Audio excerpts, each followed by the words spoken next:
Hey everybody, Reaper Girl here. Tonight's video is, like the title says, is my movie review for Nefarious. This came out in April of this year, which is 2023. Nefarious means wicked or criminal, which is perfect for this movie. The title is perfect for this movie.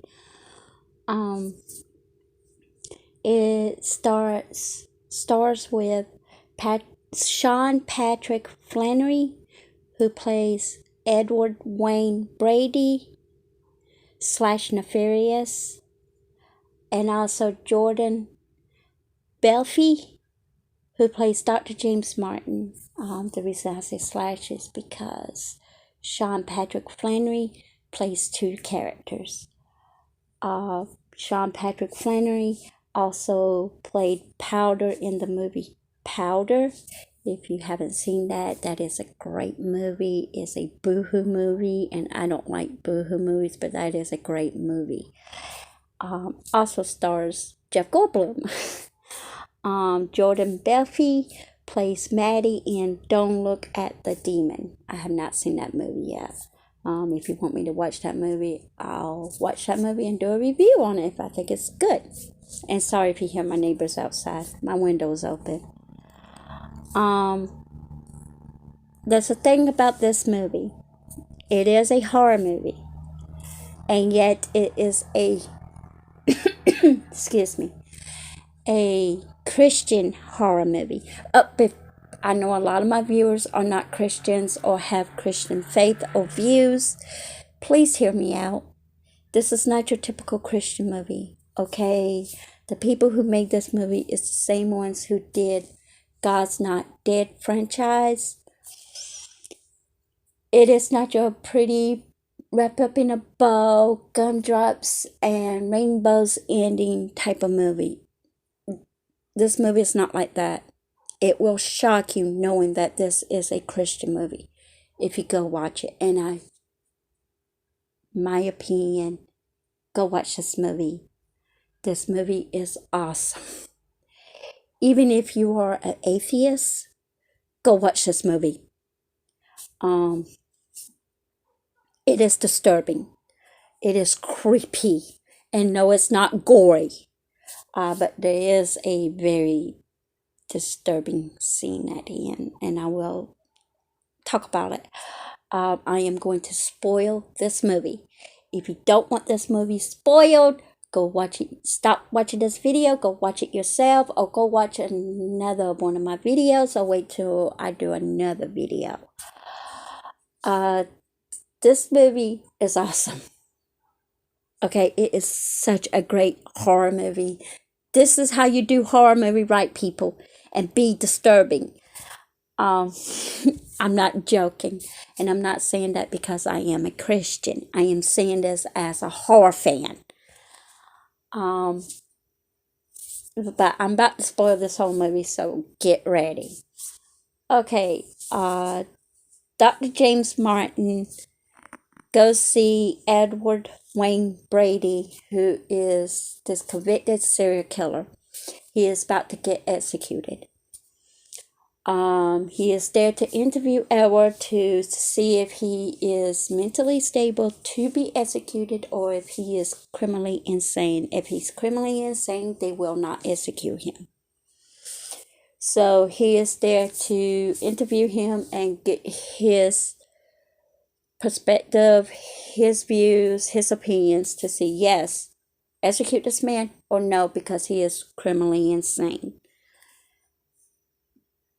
When Dr. Martin goes there, this whole movie is basically in this room, this interview room, basically 98% of it. He goes and see Edward, who is of course chained up to this desk for the doctor's safety, and they gave him this walkie-talkie. If he needs anything or needs help, use it. So he goes and talks to Edward, and Edward tells him this is not Edward. This is not him, this is my vessel. And he's like, well, who am I talking to? He says, a demon. And of course,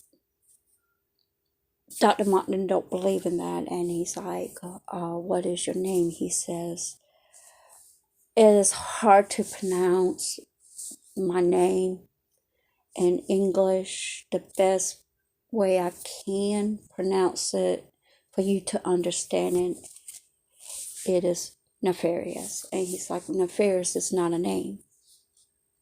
He says, who says? Who says my name is not a name?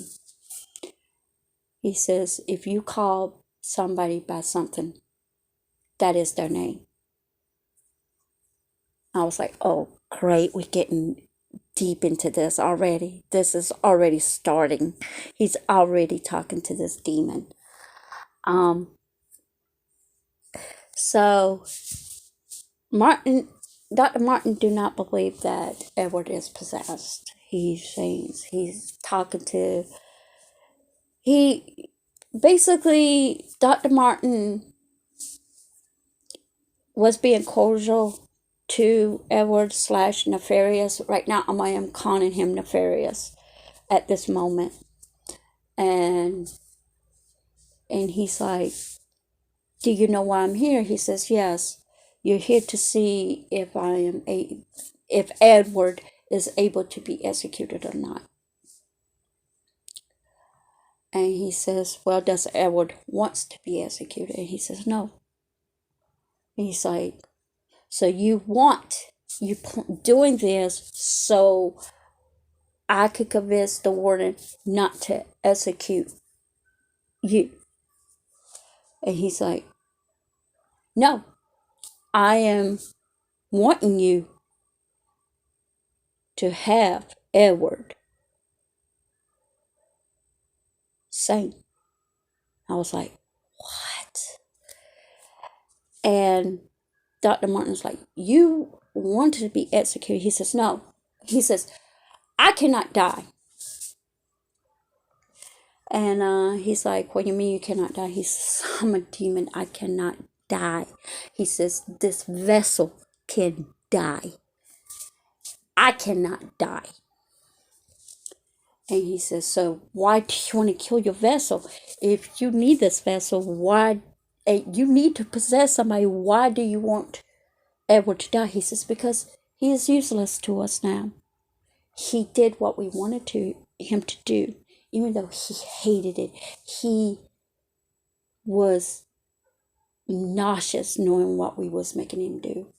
He did not want to do what we told him to do, what we made him do, what we made him see what he was doing. But his time is up. We have no use for him. So I want Edward to die.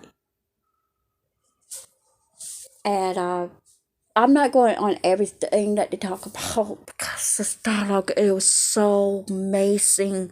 It was just woof, woof, woof. So much information about what's going on. So I'm just giving you the summary here. So then Dr. Martin heard this big loud noise and he's like, he jumped. He's like, what the heck is that? He says, easy, easy, Doc. Easy, easy, James, easy. He says, they're just testing out the generators. And he's like, why? He says, well, old Sparky don't run on batteries now, does it? He said, you're not really supposed to pick your... He says, you're not getting lethal injection. That's what he said. You're not getting lethal injection? He says, actually, I'm afraid of needles. I don't like needles. And he says, and unfortunately, this is what got me when he said this. Crucifixion is not part of forms of being executed. So he had to pick the next best thing. I was like, oh my gosh, he wants him to be crucified. And he's like, why did you pick the literature? He says, because I want Edward to feel everything that he's about to feel in damnation. He says, this is my parting gift to Edward. I'm telling you guys, this movie goes deep. And he's like, this will be a taste of what he be feeling in damnation. And when he gets to where he gets to, that we want him to feel every little jolt, every little spark, he describes what happens when you get electrocuted, that your eyes burn, you defecate, puke, pee all over yourself, you foam at the mouth. And he says, wouldn't you not like that? He says, Edward wouldn't, but it would bring me great joy. I'm telling you guys, this movie goes deep. This movie is disturbing. And he says to Dr. Martin, he says, I'm going to tell you what's going to happen before you leave this prison. Before you leave this prison today, you will commit 3 murders. I was like, oh my gosh. Excuse me. Oh my gosh. Here we go. He's like, I don't commit murder. I don't do murder. I have ethics and blah, blah, blah, stuff like that. And he says, no, you will commit 3 murders. And he says, what makes you sure? He says, because I'm telling you how did he phrase it? How did Nefarious phrase it? Because I am making you do it, or something like that. And he's like, what? Basically, he was laughing at him. And he says, how is still mommy? And he's like, we'll not talk about that. He says, oh yeah, that's right. You put her down like a dog. And he's like, she was hurting. She was dying. And he's like, yeah, she didn't have that much time to live anyways, right? You just held her little fragile, old bony hands and just saying that how much you love her and that you always going to be there for her until they put that needle in her arm, right? He says, but that's right. How he said, well, he got 3 million, I think. That helped you console her, right? Consoled you. I was like, oh my gosh. And he flipped out, of course. He says, I did not murder her. I eased her pain. He says, see, you already commit. We already got down to murder number 1. We are head of the game. And he flipped out and everything. He's like, okay, we won't talk about dear old mommy anymore. He says, I'm sorry I brought up mommy. And I was like, oh my gosh. He basically committed murder now, number 1. I was like, oh my God. And then he was talking a little bit more. And he's like, I forgot the girl's name. Natalie, I think it is. And he says, what about her? What you know about me? My personal life? He's like, how you think she's doing? Does she know that you going to break up with her today? But of course, you have to break up with her on the day that she's at that clinic, right? And he flipped out. He's like, what do you mean? That's right. Abortion is murder. Don't you know that? I was like, oh no. And then, oh my gosh, he's talking about, you gotta realize, y'all call it pro-choice, but we call it murder. That he said it's no different than y'all's ancestors did to the great Modoc, throwing those innocent babies into the fire pits, that the arms of Modoc all brass, and the hands are flaming. They just chunk those little babies and children into those fiery hands. And I was like, oh my gosh. He says the difference is, he says you could hear their screams, you can hear their cries, you can hear them trying to claw out of it. He says the difference is you can't hear the screams of the innocent in the womb when they are torn apart. I was like, oh my gosh. I was like, this is getting too deep. And I was like, oh no. He says, what is the difference, Jimmy? What is the difference from then to now? You can't hear them scream and cry when the doctors yank their little arms and legs apart and sucking them out of their mommies. I'm like, oh gosh. Oh gosh. I was like, oh gosh. So he decides to run, and he said, oh yeah, before he left, he says, stay. I can hear your son screaming. And he stood up. He says, in 4, 3, 2, 1. And he started praising that the baby is dead. And then Dr. Martin ran off, begging the guard, let me, because he can't use his cell phone because they have it. He says, please, please, please let me make a phone call. It's an emergency. It's an emergency. He says, well, I guess you can use one of the service phones, pay phones. He says, please, please, take it. Well, then he calls the clinic. They ask him who he is. He says, a friend. And a close friend. He's like, well, she's in recovery. Just give me your name and I'll have her call you back. And he hung up. He walked back. He says, that's 2. I tell you, this movie gets down deep. This movie gets deep and dark. I did. He wanted to leave, and he decides to stay. And he says, let me speak to Edward. Let me speak to Edward. He says, I need to speak to Edward. And how they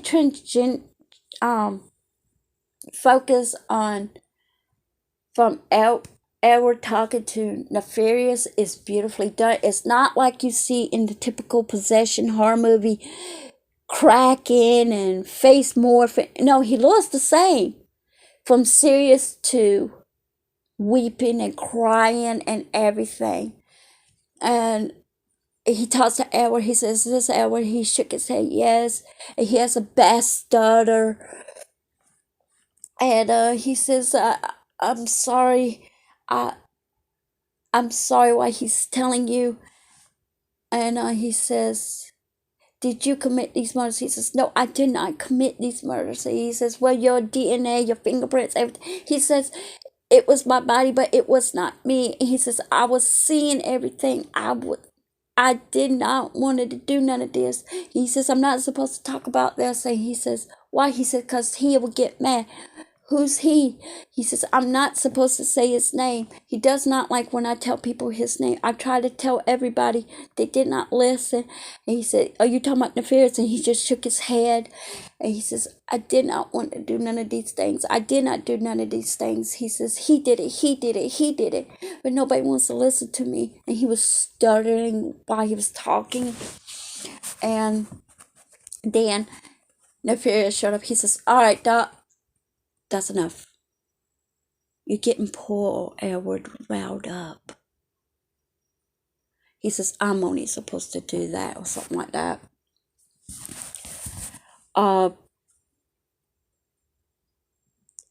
Basically, alright. Basically, I don't know why my phone's acting stupid, so sorry. He did talk to Edward. Edward basically is like the scared little man. because he's tired of feeling the pain and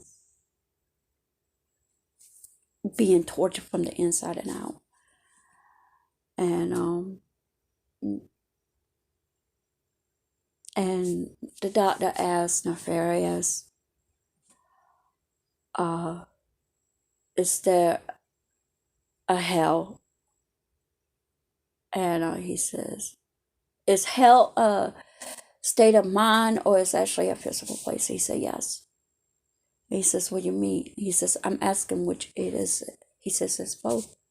He says, hell at first was a physical place that the Creator made for his fallen soldiers who decide to think for themselves, because we decide to follow our master, and the Creator made this place for us, not for you, but unfortunately y'all.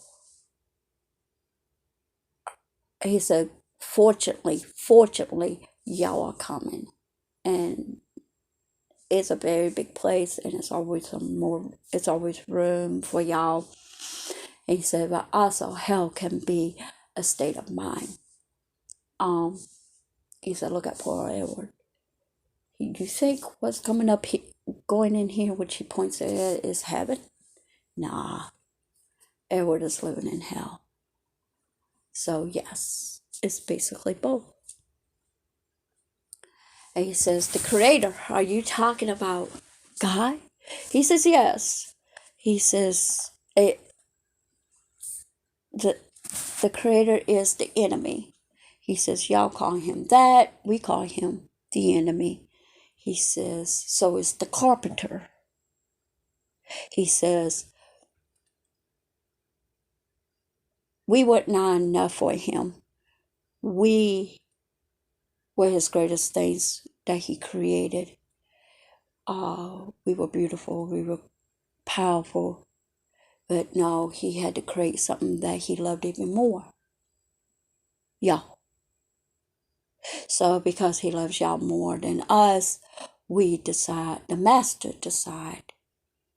wanted it, because he knew he was powerful and stuff like that. And we decided to follow the master because he was right. So the carpenter and the Creator are our enemy. That's why we call them the enemy.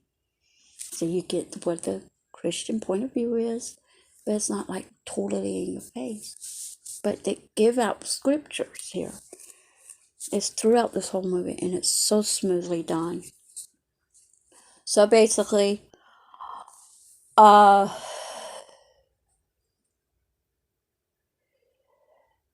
Nefarious did something that made me cringe. Not cringe, but go, ugh!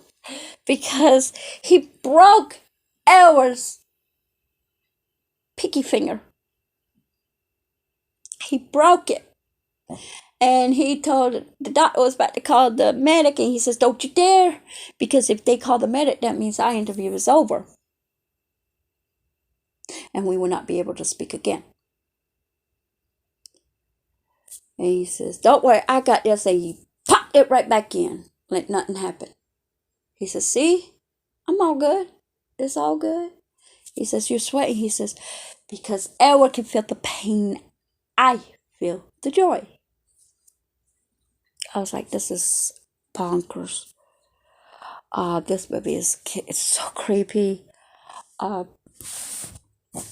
So sorry if you hear my dog. She's making noises. So basically, it was basically a cat and mouse game throughout this whole movie.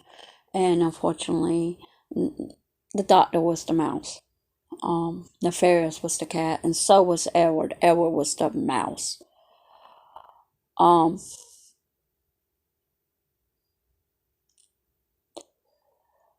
Nefarious decides to attack Dr. Martin because Dr. Martin would not agree to what Nefarious proposed to him. Nefarious proposed that he write a book about him, his memoirs, his manifesto.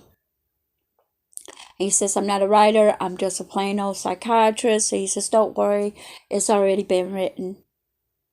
You just got to pull it out there. And the warden called Dr. Martin to Nefarious / Edwards jail cell, prison cell, and could find out that Nefarious had a whole journal of Dr. James Martin's whole life, from as a child to as a grown man, and plus the manifesto, which is called Nefarious. And when he came back, he told him, this is all a con. This is ridiculous. You've been stalking me. I don't know how you've been stalking me, but you've been stalking me for my whole life. He says, because I've been watching you from when you was in, from day one to now. I've been watching you.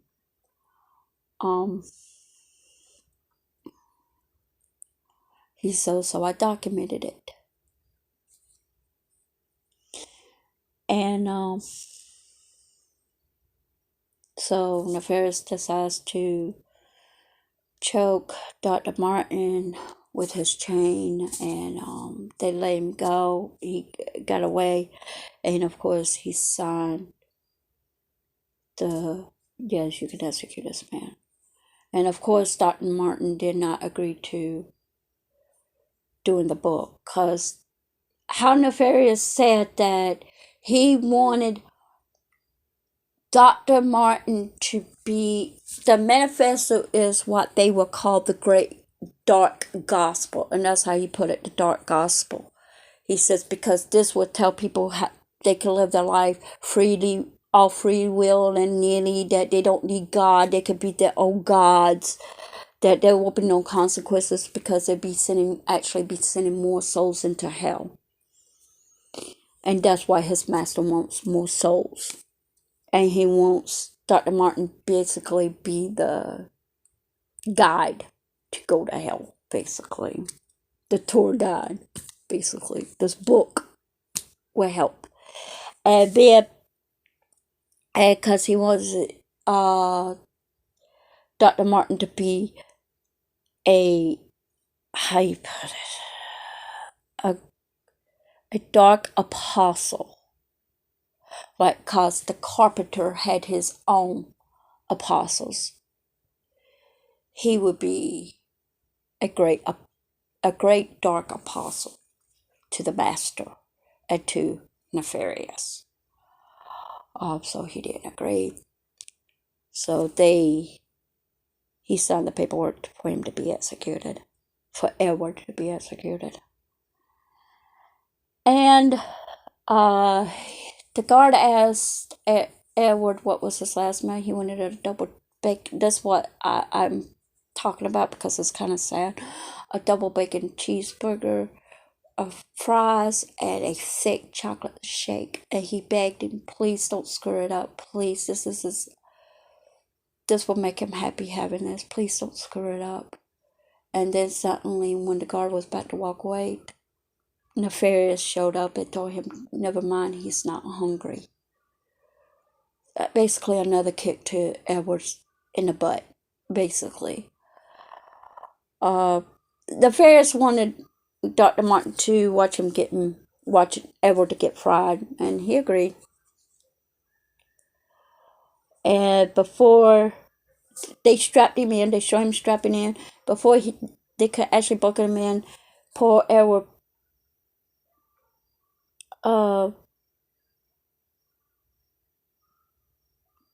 banged on the window in the room.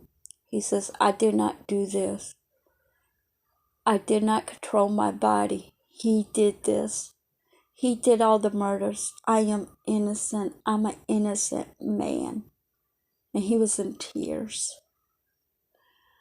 And then Nefarious popped up, and and they asked him, "Do you have any last words?" And his last words was to Dr. Martin, "Do you agree to my offer?" And Dr. Martin just shook his head no. And they fried him, and they show it. They show the whole electrocution. They show it. They fried him twice because he still had a heartbeat, which Nefarious told Dr. Martin that Edward will still have a heartbeat at the first time, that they will zap him again. And then Dr. Martin heard a voice saying, "You should have took my offer." And then he got a jolt, took the detective's gun that was on the case, swung it in the room, and then saying, "This is not me, this is not me, this is him." He was telling the truth. He was telling the truth the whole time. He said, "This is not me." And he was forced to put the gun to his neck. And he said, "God, please help me." Click, click, click. No fire. They finally got him down. A year later, he published the book, but he changed it because he went on the show.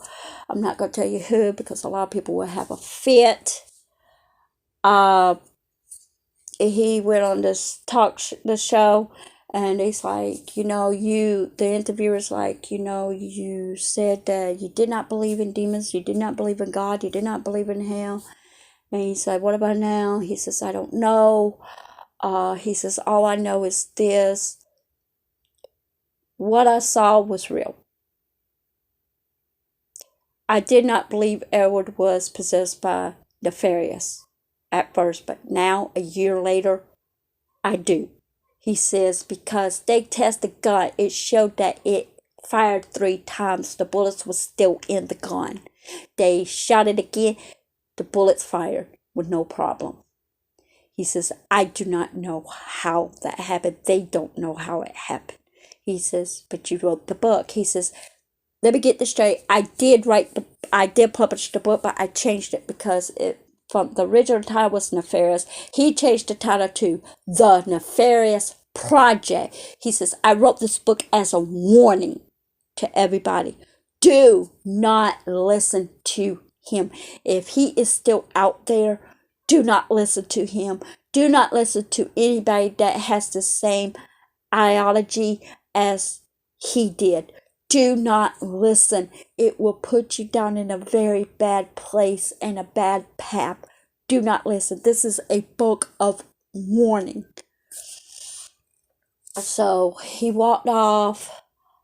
He saw this homeless lady behind the studio looking for cans and bottles, and he gave her some money. And first she said, "Hello, James." And then in Nefarious's voice, he said, "Did you miss me?" And that's how it ended. So this movie did not end in a pretty bow. This is dark. This is disturbing. This is creepy. You may laugh at my review. I don't give a crap, but if you watch the whole movie by yourself or with somebody, you will not be laughing. This is a good movie. This movie is not through Edwards or eyes. This is actually through the eyes of Dr. Martin, an atheist point of view. This whole movie is through the point of view of the atheist. He did commit 3 murders before he left that prison. His mama, the death of his baby, the death of Edward. 3 deaths before he left that prison. But this is a great movie. I recommend it to anybody. A Christian, an atheist, a Catholic, Muslim, anybody. I recommend this movie to anybody. This is a disturbing movie, this is creepy because I have goosebumps, and it's rarely a horror movie that will give me goosebumps. I could watch 100 movies back to back, no goosebumps. This movie gave me goosebumps.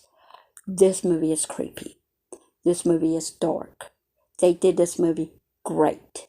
I recommend this movie to anybody and everybody. Christian, not Christian, atheist, anybody. So I hope y'all enjoyed my video. Give it a thumbs up. Subscribe if you haven't. I'm not forcing you. Leave a comment, and if you leave a comment, please be careful what you say, because YouTube will delete it if it has any vulgar cussing or anything like that. YouTube will delete your comment. I don't delete my comments. Until next time, I hope everybody has a blessed night, and bye.